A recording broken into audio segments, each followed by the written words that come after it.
Salam alaikum. Alors, je vous souhaite la bienvenue pour cette nouvelle vidéo ASMR, et je vais parler de l'importance de se faire accompagner dans sa santé mentale. Alors, je fais cette vidéo parce que, alors déjà, avant d'aller plus loin, il y a mon petit père qui m'accompagne, qui est là avec moi pour cet enregistrement. Il est à côté, il joue.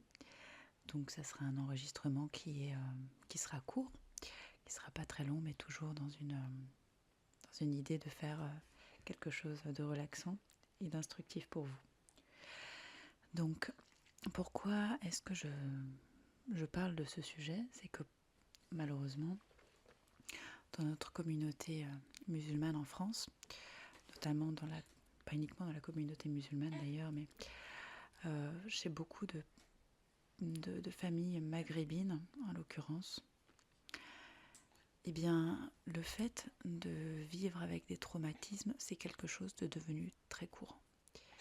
C'est quelque chose dont on ne parle pas, c'est quelque chose dont il faut s'accommoder, et c'est quelque chose qu'on ne traite pas. Donc quand une personne va avoir des problèmes mentaux, on va associer ça à de la sorcellerie. Voilà. On ne va pas aller plus loin, on va tout simplement faire un raccourci bateau que cette personne était victime de sorcellerie. Alors qu'il y a tellement de choses à défricher sur la santé mentale dans notre communauté que ça en est effrayant. Là, on en est vraiment aux tout prémices où on commence un petit peu à en parler.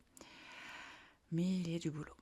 Donc, je mets ma petite pierre à l'édifice tant que je peux. Et pour moi, ça restera toujours très important de pouvoir libérer la parole des personnes qui ont vécu des choses ou alors qui se sentent mal, de vraiment déculpabiliser, décomplexer ce sujet de la santé mentale en islam. Parce que, bien entendu, nous avons notre Créateur qui est notre confident, qui est au-dessus de tout, qui est le grand pourvoyeur, le grand guérisseur. Et bien entendu, notre confiance totale doit être remise à lui. Mais cela n'empêche absolument pas de se faire accompagner par un professionnel de la psychologie, de la psychiatrie ou un thérapeute spécialisé en thérapie brève comme l'hypnose, le MDR, la kinésiologie, peu importe. Il y a pléthore de thérapies disponibles pour vous et pour toutes les personnes qui en auraient besoin. Donc, lorsqu'on vit quelque chose qui est douloureux, difficilement supportable, que l'on peine à vivre avec, et que en plus de ça, nous portons cette culpabilité en nous, parce que tout au long de notre enfance ou de notre jeune vie d'adulte, nous avons entendu des discours tels que la dépression, c'est un manque de confiance en Dieu, c'est un manque de foi. Les pensées suicidaires... Pardon. Je vais juste mettre en pause 2 secondes pour lui redonner son jouet. Oui, pardon. Alors, je reprends où j'en étais. Oui.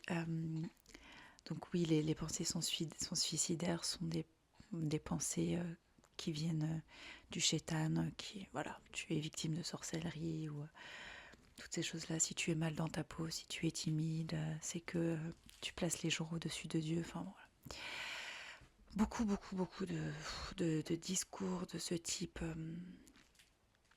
ont jalonné notre parcours d'enfance. En tout cas, moi, c'est quelque chose qui m'a beaucoup accompagnée, non pas par mes parents, mais de ce que je pouvais entendre de l'extérieur. Donc déjà, bon, je reviens dans 2 secondes.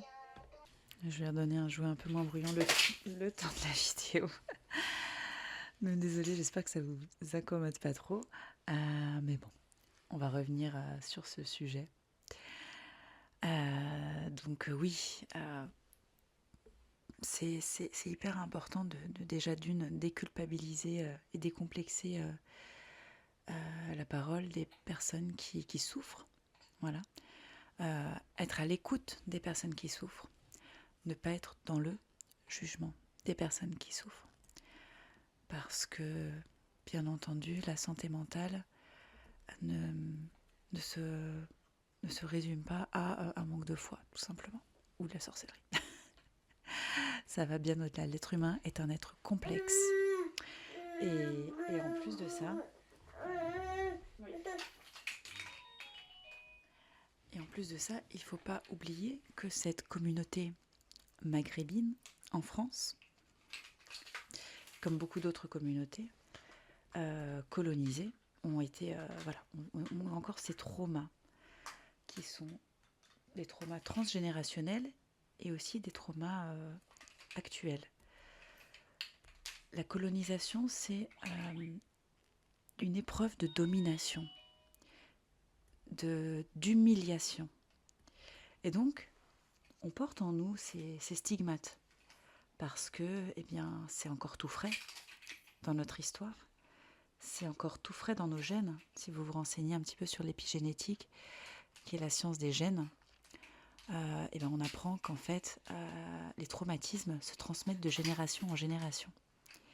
Et c'est une science. Donc, pour éviter de rester avec ces gènes traumatisés et les retransmettre nous-mêmes à nos enfants, il est important qu'on fasse la démarche de les traiter. Et avant ça, je pense que c'est important d'en prendre conscience. De prendre conscience bien, qu'on a été un peuple qui a été humilié, qui a été traumatisé, qui a été abusé, spolié aussi. Et ensuite, faire un travail profond, soit d'analyse, soit de libération émotionnelle, soit de thérapie brève, comme je vous le disais, selon les besoins de chacun. Et comme l'être humain est un être complexe, eh bien les choses elles ne sont pas linéaires. On a besoin souvent, et ça fait partie de notre cheminement spirituel, en tout cas je le crois profondément, d'aller creuser les choses inconfortables pour pouvoir atteindre un certain degré.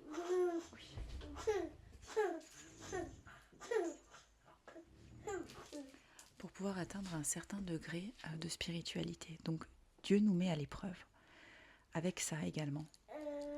Parce que j'ai vraiment la croyance que lorsqu'on vit quelque chose d'inconfortable, lorsqu'on doit aller creuser, lorsqu'on vit des choses qui nous dérangent au plus profond de nous-mêmes, c'est là que se trouve une grande bénédiction, dans le sens où, par le biais de cette difficulté intense, de cette gêne, de cette douleur, eh bien quand on va aller y faire face, eh bien c'est là que notre élévation spirituelle commence en fait.